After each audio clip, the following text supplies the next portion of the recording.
बिस्मिल्लाहिर्रहमानिर्रहीम। Welcome students, उम्मीद करता हूँ आप सब खैरियत से होंगे। बच्चों, आज हम चैप्टर 1 का फोर्थ टॉपिक साइंटिफिक नोटेशन को समझेंगे। ये टॉपिक बेटा आपकी टेक्स्ट बुक में पेज नंबर 10 से स्टार्ट हो रहा है। यहाँ पर आपको साइंटिफिक नोटेशन के बारे में सारी एक्सप्लेनेशन दी गई है और ये दो एग्जांपल्स दिए गए हैं। इन दो एग्जांपल्स में आपको साइंटिफिक नोटेशंस को ऐड करना, सब्ट्रैक्ट करना, मल्टीप्लाई करना और डिवाइड करना सिखाया गया है और ये बहुत इंपॉर्टेंट एग्जांपल्स हैं और एंड पर हम बेटा इस क्विज को भी सॉल्व करेंगे। चलिए स्टार्ट करते हैं। बेटा, साइंटिफिक नोटेशन हमारे उस वक्त ज़रूरत पड़ती है जब हमने बहुत बड़ी वैल्यू या बहुत छोटी वैल्यू को लिखना हो। फॉर एग्जांपल, अगर मैं आपसे कहता हूँ ज़मीन से सूरज का जो 138,000,000 किलोमीटर, अब यहाँ पर बेटा हमारे पास ये बहुत बड़ी वैल्यू है। अगर इतनी बड़ी वैल्यू को बेटा मैं आपको एक्सप्लेन करना चाहूँ तो बहुत मुश्किल होगा। तो बेटा इसको हम सिंपल वर्ड में, जो पॉइंट है बेटा अगर पूरी वैल्यू में नहीं होता तो उसका मतलब होता है एंड पे पॉइंट है।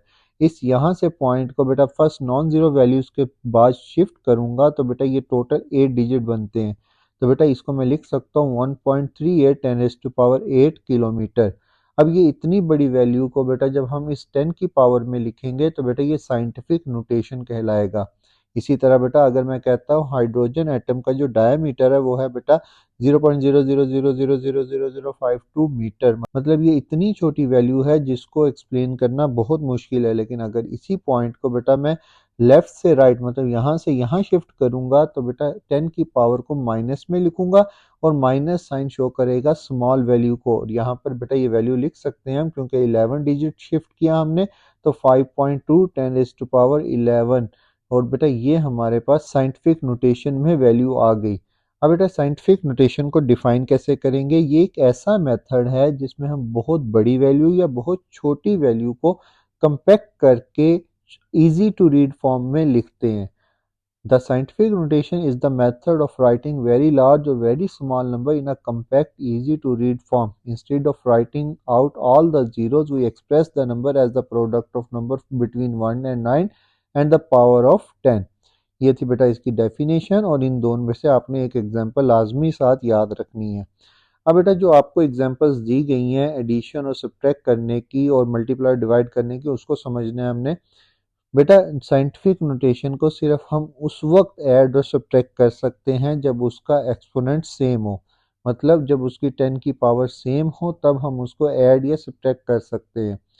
अगर बेटा एक्सपोनेंट सेम ना हो, जैसे यहाँ पर 10⁻4 है और यहाँ पर 10⁻5 है, तो हम पहले इसके एक्सपोनेंट्स को सेम करेंगे। कैसे सेम करेंगे?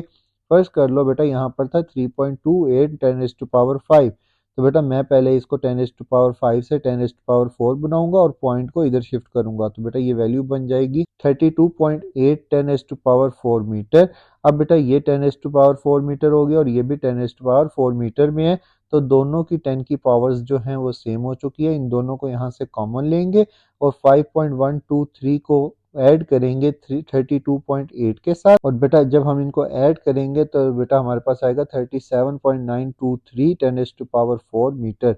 अब दोबारा से बेटा हम इसको शिफ्ट कर सकते हैं, पॉइंट को जब यहाँ पर शिफ्ट करेंगे तो दोबारा से क्या हो जाएगा 10⁻5, और ये था बेटा हमारे पास रिक्वायर्ड आंसर।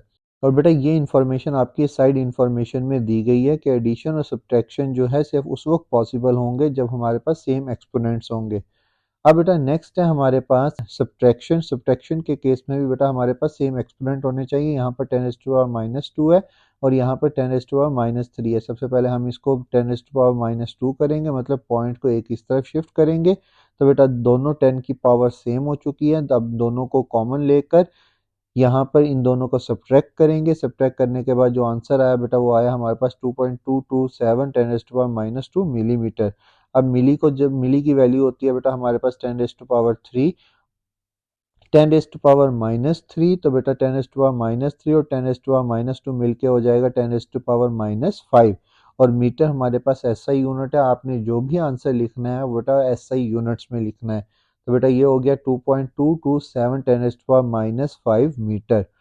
नेक्स्ट है बेटा हमारे पास मल्टीप्लिकेशन। हम साइंटिफिक नोटेशन में मल्टीप्लिकेशन कैसे कर सकते हैं? सबसे पहले बेटा आपने क्या करना है, ये जो वैल्यूज़ हैं हमने इन वैल्यूज़ को 10 की पावर के अलावा वाली वैल्यूज़ को मल्टीप्लाई करना है। मल्टीप्लाई द नंबर 4 को 6 से मल्टीप्लाई किया 24 आ गया, उसके बाद बेटा जो पावर्स होगी, अगर बेस सेम है मतलब 10 की बेस सेम है, तो मैथ के में भी ये रूल हम समझते हैं कि अगर बेस सेम हो तो पावर्स ऐड हो जाती हैं। तो अगर बेस सेम है तो हम एक्सपोनेंट्स को पावर्स को ऐड करेंगे, तो बेटा 3 + 6 जो है बेटा वो 9 होता है, तो ये हो गया 10⁻9।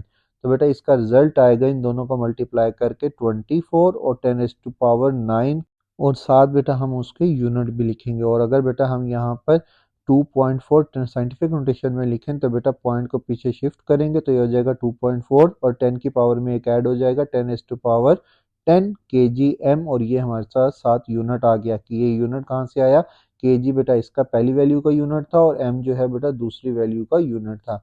इसी तरह बेटा अगर हम दो वैल्यूज़ को डिवाइड करना चाहते हैं तो इसी तरह हम डिवाइड भी करेंगे। पहले वैल्यूज़ को डिवाइड करेंगे, 6 ÷ 2 वो आ जाएगा बेटा 3।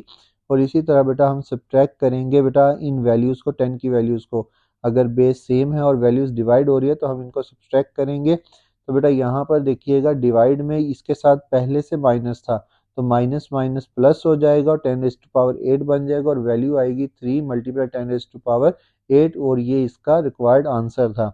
एक क्विज भी दिया गया बेटा इस टॉपिक में, और उस क्विज में आपको कहा गया कि आपने इन सारी वैल्यूज़ को साइंटिफिक नोटेशन में लिखना है। इनको जब हम साइंटिफिक नोटेशन में कन्वर्ट करेंगे तो पॉइंट जब इधर शिफ्ट होगा तो ये हो जाएगा 5.34 10⁻3, 2.5 10⁻3, इसी तरह 4.5 10⁻−1। ये अभी हमने डिटेल में समझा है ये वैल्यूज़ कैसे आई हैं।